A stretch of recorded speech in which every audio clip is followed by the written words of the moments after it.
Hello everyone, Assalamu alaikum. Honors third year complex analogy জটিল সংখ্যা অধ্যায় 2 এক্সাম্পল তিতাস পাবলিকেশন বই থেকে নেওয়া হয়েছে। প্রমাণ করো যে একক function equal ln z function z equal 0 বিন্দুতে ব্লান্স পয়েন্ট আছে।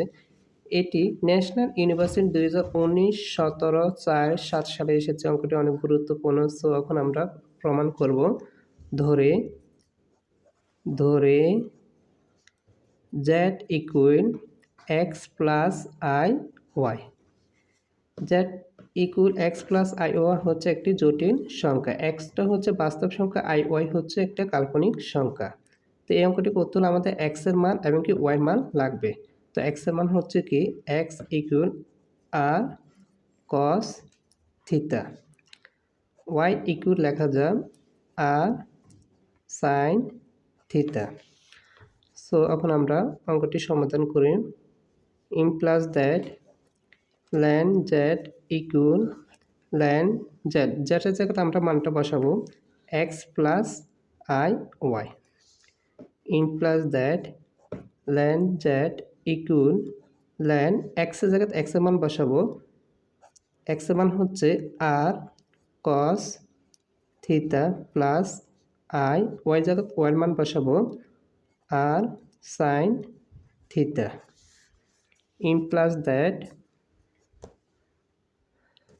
লন জেড ইকুয়াল লন, এখানে আমাদের কি কমন যাচ্ছে আর কমন নেব। তো আর কমন নিলে আমাদের থাকে cos theta plus i sine theta. Implies that ln z equal ln r, এখানে একটা সূত্র প্রয়োগ করব, cos theta plus i sine থিটাকে লেখা যায় e the power i theta. Cos theta plus i sine theta লেখা যায় e the power i theta. তো আমরা এখানে লিখতে পারি e the power i theta.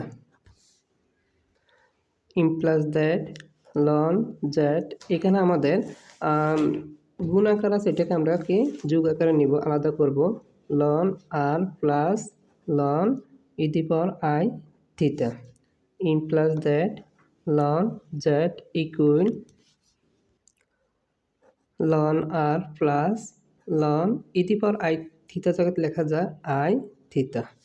এখানে আমরা পাই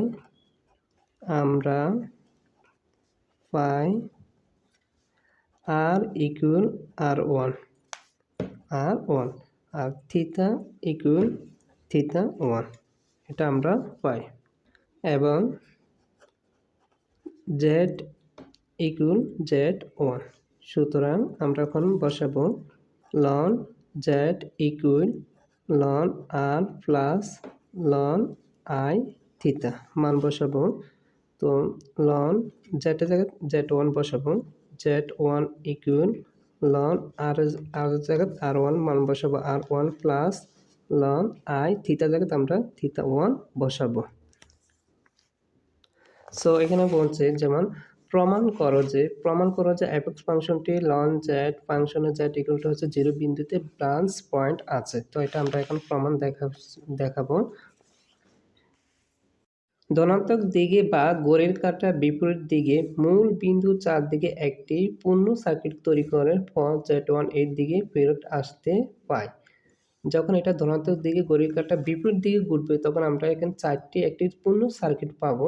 এর দিকে ফেরত আসতে পারে, যেমন আমি ধরতে পারি r equal r one, theta equal theta one plus 2 pi. তো আমাদের এখানে হচ্ছে কি আমরা ln z one equal ln r one plus ln i theta. তো এখানে লেখা যায় লন কমন নিলাম, তো আর ওয়ান প্লাস এখানে আমাদেরকে আই থিটা জায়গায় কি আছে, এখানে হচ্ছে কি আই থিটা জায়গায় আমরা লিখতে পারি থিটা ওয়ান প্লাস 2 পাই। তো অর্থাৎ আমরা এপেক্স ফাংশনটি এর অন্য একটি ব্লান্স পয়েন্ট পাই, সেখানে জেড ইকুয়াল একটি 0 বিন্দু ব্লান্স বিন্দু। এটি আমাদের প্রমাণিত।